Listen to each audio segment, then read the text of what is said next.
रोज सकाळी देवपूजा झाली की देवासमोर बसून किंवा संध्याकाळी दिवे लागण्याच्या वेळेला आपल्याला देवासमोर बसायचे आहे। त्यानंतर बसताना आपल्याला आसन घ्यायचं आहे आणि तारक मंत्र म्हणायचा आहे।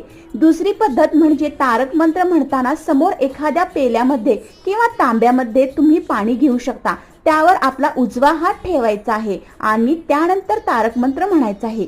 तारक मंत्र म्हणून झाल्यानंतर हे जे पाणी आहे हे तीर्थ आहे आणि हे तीर्थ आपल्याला घरातील सर्वजण घ्यायचं आहे। वाचनाची वेळ म्हणजे सकाळी देवपूजा झाली की आणि संध्याकाळी दिवे लागल्याच्या वेळेला। दिवसभरामध्ये तुमच्या वेळेनुसार तुम्ही हे वाचन करू शकता। रोज किती वेळा म्हणावा तर भक्त हो दररोज 11 वेळा तारक मंत्र म्हणले तर अतिशय उत्तम आहे।